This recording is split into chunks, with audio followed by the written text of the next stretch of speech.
Assalamualaikum warahmatullahi wabarakatuh.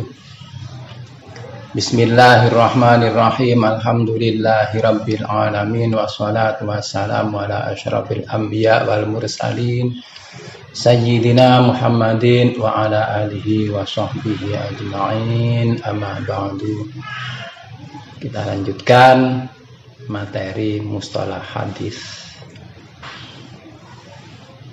Kemarin kita membahas hadis dhaif dilihat dari sisi sanad, dari sisi nyambung atau tidaknya. Ada mu'allaq, ada mu'dhal, ada mursal, ada munqati'.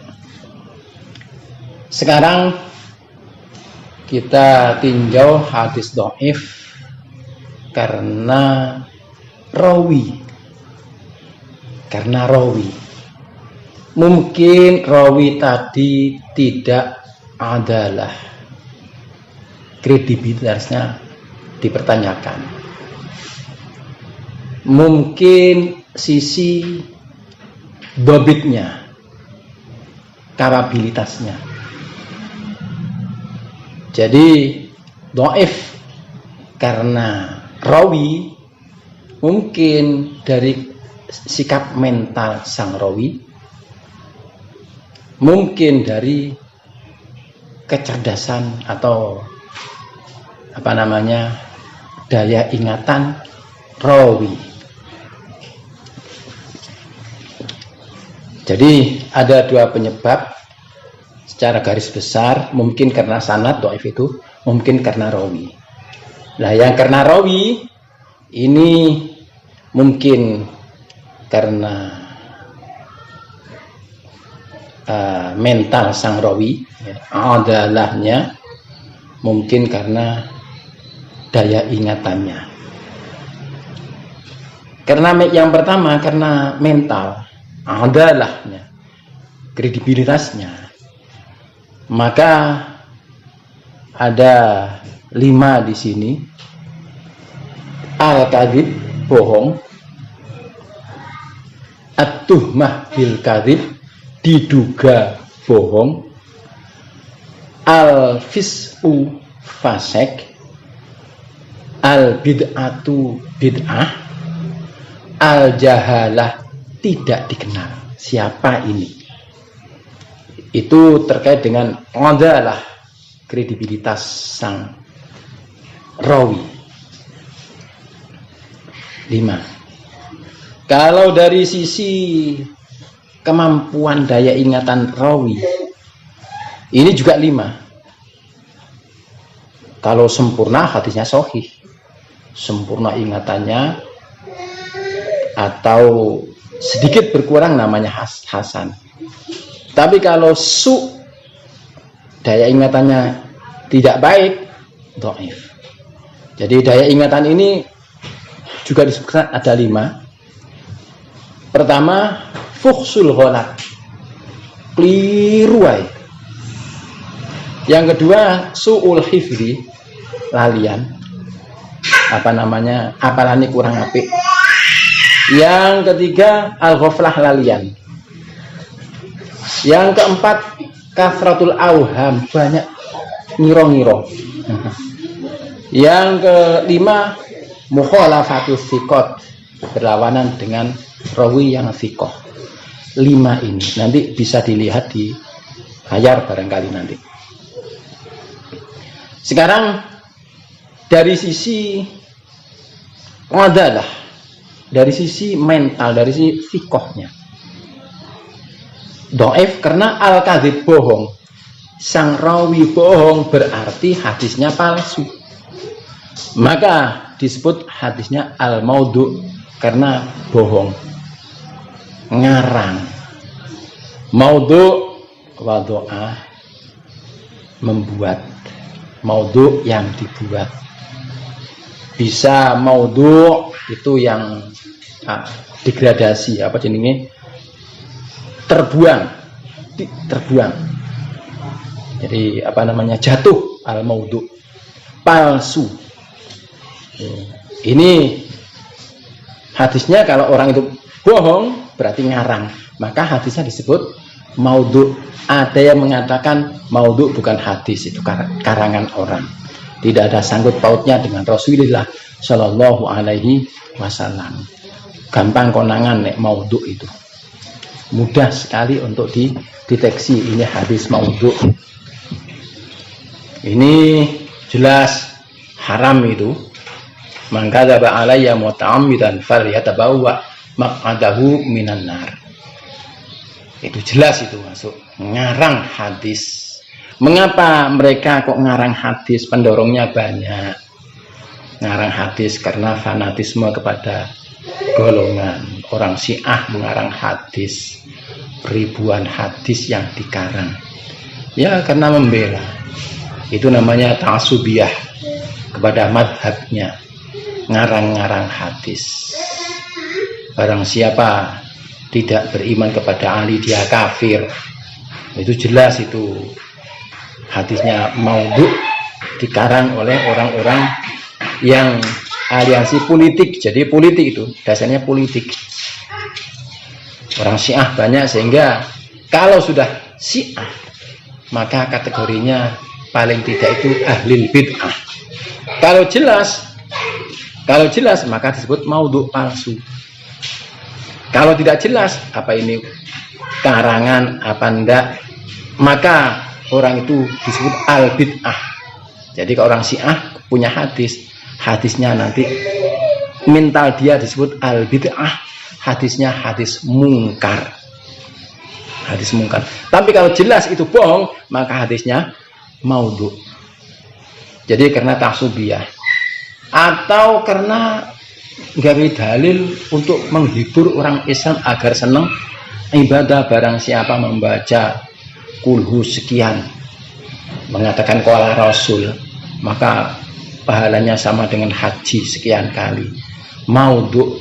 Sekarang banyak kitab-kitab yang dicetak, yang berada di pasar, hadis-hadis maudhu. Silahkan beli hadis-hadis maudhu biar tahu bagaimana model bahasanya, bagaimana hadis maudhu. Terlihat sekali. Itu karena apa namanya, untuk membangkitkan orang beribadah, sehingga ngarang hadis maudhu. Ini oleh ulama itu maudhu sing paling elek ini. Karena apa? Menganggap ini betul-betul hadis. Karena orangnya sholih yang ngarang hadis, sehingga orang lain menganggap itu hadis beneran. Jadi itu yang mungkin karena mendorong untuk beribadah ngarang hadis. Ada juga karena dekat dengan pimpinan.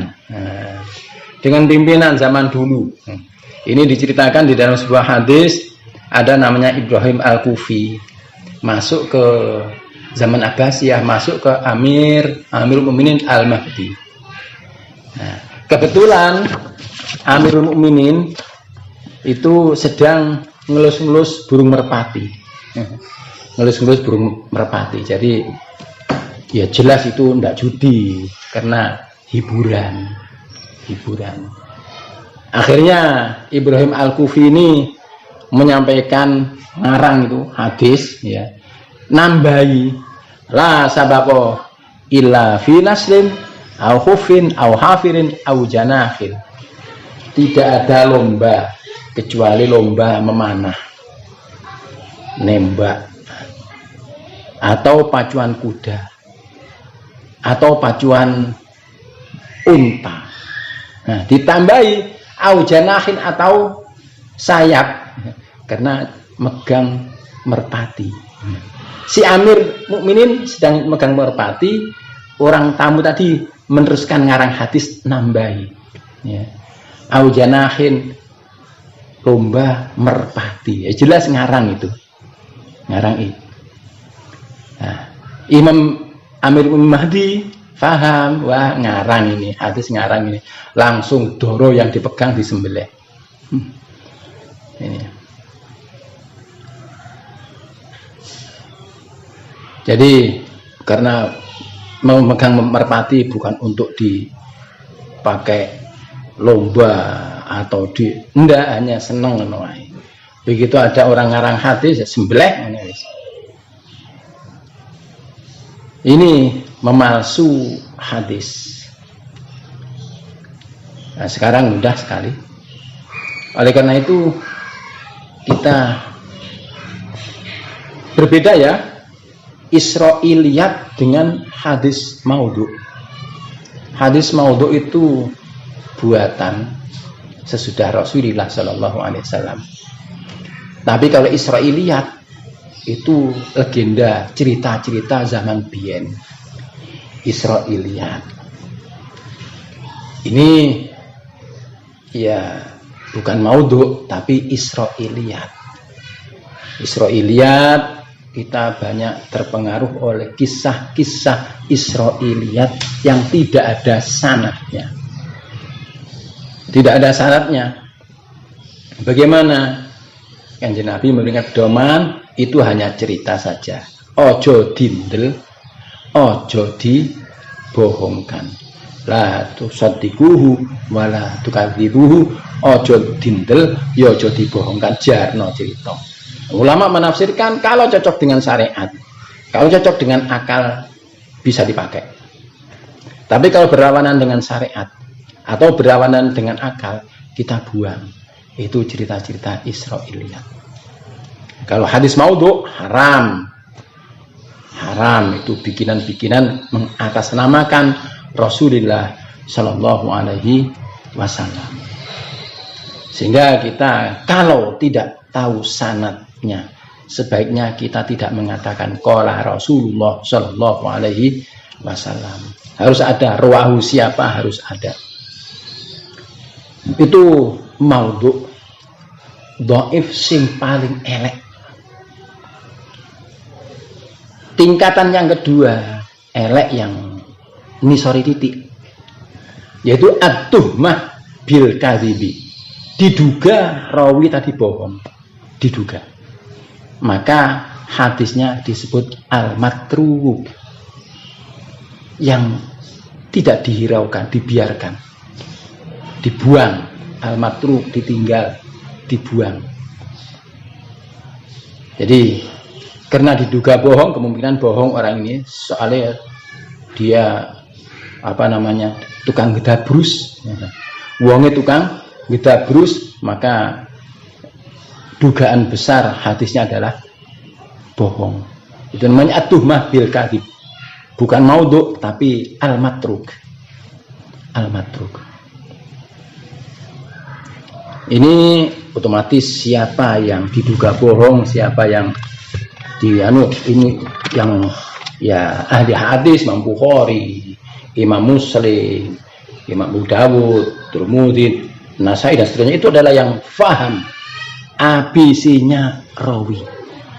Ini adalah kredibel ataukah ini matruk, orang yang sering berbohong. Ini jelas. Ya, perlu diketahui, dhaif itu ana sing dhaif titik, ana sing dhaif rada nemen, ana sing nemen, ana sing nemen, ana sing palsu. Jadi tingkatannya dhaif banyak. Ya, banyak sekali. Mungkin sing dhaif sing tingkatannya dhaif kecil, ya orangnya solih, adalah alim, cuma daya ingatannya saja kurang kuat, mungkin seperti kita lah, maka itu dhaif hadisnya. Tapi orangnya soleh, orangnya adalah, orangnya alim, tapi daya ingatannya kurang, hadisnya dhaif, dhaifnya kecil. Nah, ini ya harus diperhatikan, dhaif itu tingkatannya banyak sekali. Yang paling dhuwur adalah al-maudhu tadi itu ya, al-maudhu, kemudian bawahnya sedikit al-matruk, yang diduga bohong. Ini masih terkait dengan kredibilitas. Adalah. Yang ketiga adalah al-fisku, fasek. Nah, fasek ini ono sing nemen, ono sing gak patek nemen. Koruptor itu fasek nemen itu. tukang nipu, pencuri, itu fasiknya nemen. Fasik sing zahir, jelas, maka hadisnya disebut al-munkar. Hadisnya disebut al-munkar. Nek fasik titik-titik dhaif ngono ae. Saya katakan tadi tingkatannya banyak sekali. Ya sulit untuk diukur bagaimana. Itu ya kita bisa mengukur secara akal kita.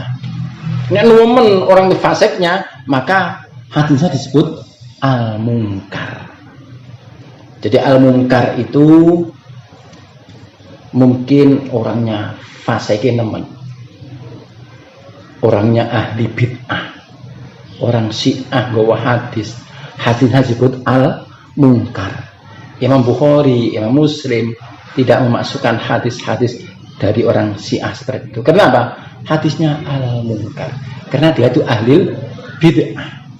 Al-fisku, fasiknya jelas, al-munkar hadisnya. Nanti dilihat di dalam tulisan saya nanti. Al-bid'ah, tukang bid'ah, kelompok bid'ah, hadisnya juga al-munkar. Al-munkar. Kemudian yang kelima, karena al-jahalah, tidak diketahui bagaimana orang ini. Wong apik tah gak iki ya wong. Nggawa hadis, maka hatinya dhaif. Dhaif. Nah, kan dhaif tingkatan banyak sekali. Jadi penyebabnya dari sisi adalah mungkin al-kadzib, mungkin ad-duhmah bil kadzib, diduga bohong. Yang ketiga al-fisku, yang keempat al-bid'ah, yang kelima al-jahalah. Kemudian dari sisi dhaif, sisi rawi, dari sisi apa? Dobetnya, daya ingatannya, dari sisi catatannya, dari sisi bagaimana dia menguasainya. Itu kalau kurang bisa karena fuhsul ghalat, keliru. Fuhsul ghalat nemen keliru nih, keliru. Maka hadisnya disebut al-munkar.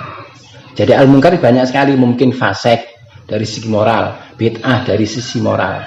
Sekarang dari sisi ingatan kok dia keliru. Maka disebut al-munkar juga hadisnya. Orangnya solih. Saya punya teman solih, tapi sering keliru. Menanggapi orang pidato itu biasanya bertolak belakang. Saking apike wong, orangnya bagus, tapi menangkap itu sering keliru. Namanya fuhsul ghalat. Dia menyampaikan kabar itu biasanya terus keliru juga. Maka kabar dari dia disebut al-munkar. Orangnya bagus, menanggapi omongan saya loh, iso bertolak belakang dengan apa yang saya maksud. Ngomong di luar sudah bertolak belakang dengan yang saya maksud. Oh, ini kalau dalam masalah hadis namanya fuhsul ghalat. Maka hadisnya disebut al-munkar. Kemudian yang kedua, su'ul hifzi, elek apalane. Dulu kita sampaikan kalau tamud dhabti, sempurna apalane, maka sahih. Kalau kurang apalane, kurang khafud dhabti, tipis apalane, maka hasan. Jadi apalan tapi si kurang. Kalau sekali mendengar sekali langsung apal, namanya tamud dhabti. Tapi kalau sedikit apa namanya diulang-ulang baru apal, itu namanya khafud dhabti. Tapi nek diapalno oleh perantino lah limane seperti kita ini ya, nama su'ul hifzi, su'ud dhabti, dhaif ngono ae. Tapi nek nemen laliane, itu yang ketiga namanya al-ghaflah. Maka hadisnya mungkar. Hadisnya disebut al-munkar, soalnya lalian. sama dengan keliruan, maka hadisnya al-munkar. Nanti lihat di teks. Kemudian yang keempat, kasratul auham, banyak dugaan-dugaan. Ini macam-macam, ini bisa al-mu'allal, hadisnya kemasukan ilat, bisa kemasukan ilat. Ini kalau memang sedikit ya dhaif ngono ae. Dhaif ngono, tapi nek nemen ya bisa masuk pada al-munkar. Kemudian yang kelima adalah mukhalafatus thiqati. Hadisnya berlawanan dengan hadis yang diriwayatkan oleh rawi yang thiqah. Rawi yang thiqah. Nah, ini hadis kok berlawanan dengan rawi yang thiqah, mesti ada persoalan. Kalau orangnya itu dhaif, kok berlawanan dengan hadis yang thiqah, rawinya thiqah, maka disebut al-munkar. Sedangkan hadis yang sahih tadi, yang thiqah tadi, disebut al-ma'ruf. Jadi kalau hadis dhaif berlawanan dengan hadis sahih, maka yang dhaif disebut al-munkar. Yang as-sahih namanya al-ma'ruf. Tapi kalau kedua-duanya sahih tapi kok berlawanan, itu nanti dibahas di dalam al-muttarib, dibahas di dalam ikhtilaful hadis, hadis yang berlawanan, mukhtaliful hadis. Jadi kalau berlawanan kok sahih karo, nanti ada pembahasan itu. Tapi kalau dhaif yang kita bahas sekarang, dhaif kok berlawanan dengan hadis yang sahih, maka disebut yang dhaif itu al-munkar, yang sahih tadi disebut al-ma'ruf. Ini termasuk perlawanan dari kelemahan ingatan rawi. Nanti ada al-mudraj, ada al-maqlub, ada al-muttarib, ada al-musahhaf. Barangkali kita dengan memahami ini sudah kita punya gambaran secara global tentang hadis sahih, hadis hasan. Sahih hasan saya anggap sama ya, dan hadis dhaif. Sehingga kita gampang. Yang dhaif, hadis dhaif. Kita bertanya, dhaif karena apa ini? Karena sanad? Apa karena rawinya? Nah, ini. Jadi kita itu otomatis kita tidak mampu ya. Kalau dokter bidang al-hadis mungkin ya bisa menguasai semua hadis Bukhari, Muslim, kutubus sittah, kutubus sab'ah atau kutubus tis'ah lah. Semuanya dikuasai sehingga tahu ini dhaif, ini enggak. Dari mana hadis yang dhaif ini? Di sana, di sana, di sana. Itu kalau sudah menguasai seperti itu biasanya bisa. Nah, kita kan hanya tahu ini dhaif karena kita membaca buku. Ini hadis dhaif yang didhaifkan oleh Abu Dawud. Abu Dawud memasukkan juga hadis dhaif. Ya mungkin pertimbangan dhaifnya tidak seberapa. Mungkin karena dhaifnya karena orang ini daya ingatannya kurang. Ini dhaif, tapi dicantumkan. Karena dhaifnya dari sisi daya ingatannya. Tapi kalau dhaifnya maudhu, jelas itu dibuang. Atau yang al-matruk, ya, al-matruk, atau yang al-munkar, wah ini dibuang.